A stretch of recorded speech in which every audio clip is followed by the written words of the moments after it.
know you go like you know me. Let's run away together, go and live by the sea, yeah.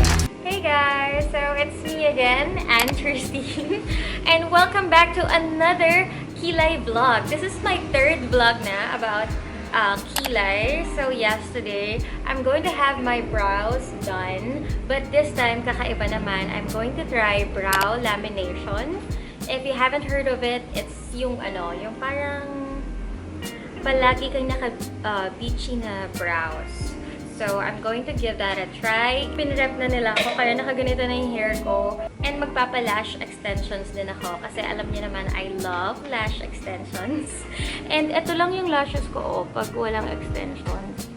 Maiksi lang siya, and manipis lang siya, and malabo siya. I am here today sa Elan Studio here in San Fernando. They offer brows and lash services. Right now, kasi meron pa akong makeup sa kilay ko eh. But, papakita ko siya sa inyo ng walang makeup before and after. So, yeah. See you in a bit.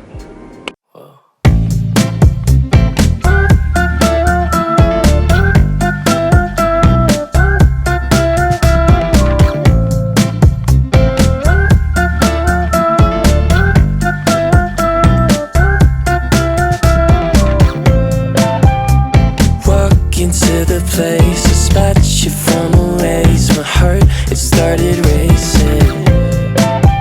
The crowd across the way, flowers on your face, and then from the 80s.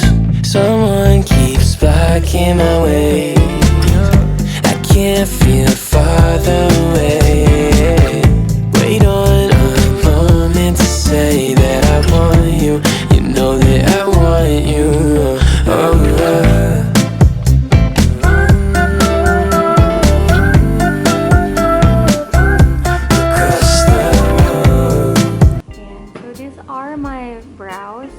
Without makeup. So, naka 70 eyebrow embroidery ako. As you guys know, if you've been following me for a while. So, to those asking, yes, pwede ka pa rin magpa-brow lamination kahit na you've had 70 eyebrow embroidery. So, yan.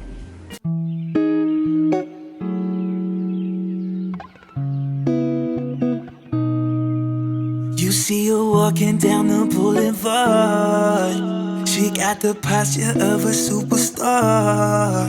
She looks so fly in those Gucci slides. Yeah, yeah, I wonder what she hides under her disguise. Yeah, yeah, yeah, yeah. And all the girls around the world, they wanna be it. And all the dudes are trying to score like it's fever. She lives a double life, puts on a show. What's under the subtle smile, we'll never know. She's a Mona Lisa. Everyone's lining up to see her. There must be something about her features. You'll find her beauty goes much deeper once you get to meet her.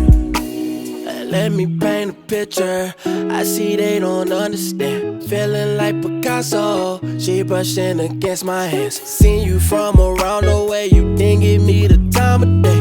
You be making moves that yeah, who really care what Simon say? All the bad things, girl, I had to look past that. Call yourself a dime, I'm just trying to get my cash back. You be looking fine, so no wonder they can't match that. Louis V scarf, or I'm chilling with a dad hat. Whoa, slow it down like that. Just hold me down like that. Yeah. She's a Mona Lisa. Everyone's lining up to see her.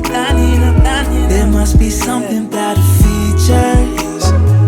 You'll find her beauty goes much deeper once you get to meet her. She's a Mona Lisa. Everyone's lining up to see her. There must be something about her features. Hey guys, so as promised, I'm going to give you a 1-week update ng aking brows and lashes. So yan, my lashes so far are still intact. And kailangan lang lagi siyang binabrush. And then my eyebrows, again, I had brow lamination. Ayan. As you can see, feathered na siya. Wala na akong kailangan gawin dito. Every morning pagkagising and after maligo, kailangan lang siya na binabrush pataas. And then, other than that, wala namang kailangan gawin. Pwede ko pa rin siyang lagyan ng brow tint. I still do that. I still put brow tint pag may lakad ako. Pero pag feel ko naman na parang more natural lang, manifest. And then ito lang. Wala na akong kailangan gawin kasi parang naka-groom na siya, diba? And this will last for 2 months. Tapos, mas maganda tong tingnan actually dun sa mga mas makakapal yung kilay. Magpa-flash ako ng photos ng mga naging clients nila, ng mga ginawa nila na makakapal yung kilay. And grabe, ang ganda-ganda tingnan. But if you're like me na manipis yung kilay mo, or if you're like me na nagpa-eyebrow embroidery ka na before and you're wondering if pwede ba, if babagay ba sa'yo, and then this is my answer. Pwede naman, and babagay naman. Yan. So yeah, I definitely recommend this one, yung brow lamination ni Elan. I've been seeing a lot of people doing it on their own, yung nagdi-DIY sila, but I am really against that. Kasi, well, okay ako sa DIY kapag food, kapag arts and crafts, but anything na yung sa katawan mo na and sa face mo, especially, I do not recommend it. So, yon, if I were you guys, yan, magpagawa na lang kayo dun sa mga alam talaga nila yung ginagawa nila, like Elan. Comment down below if you have questions about brow lamination, about lash extensions, or anything about kilay. Go ahead and I'll do my best to get back to you. Thank you for watching. Bye!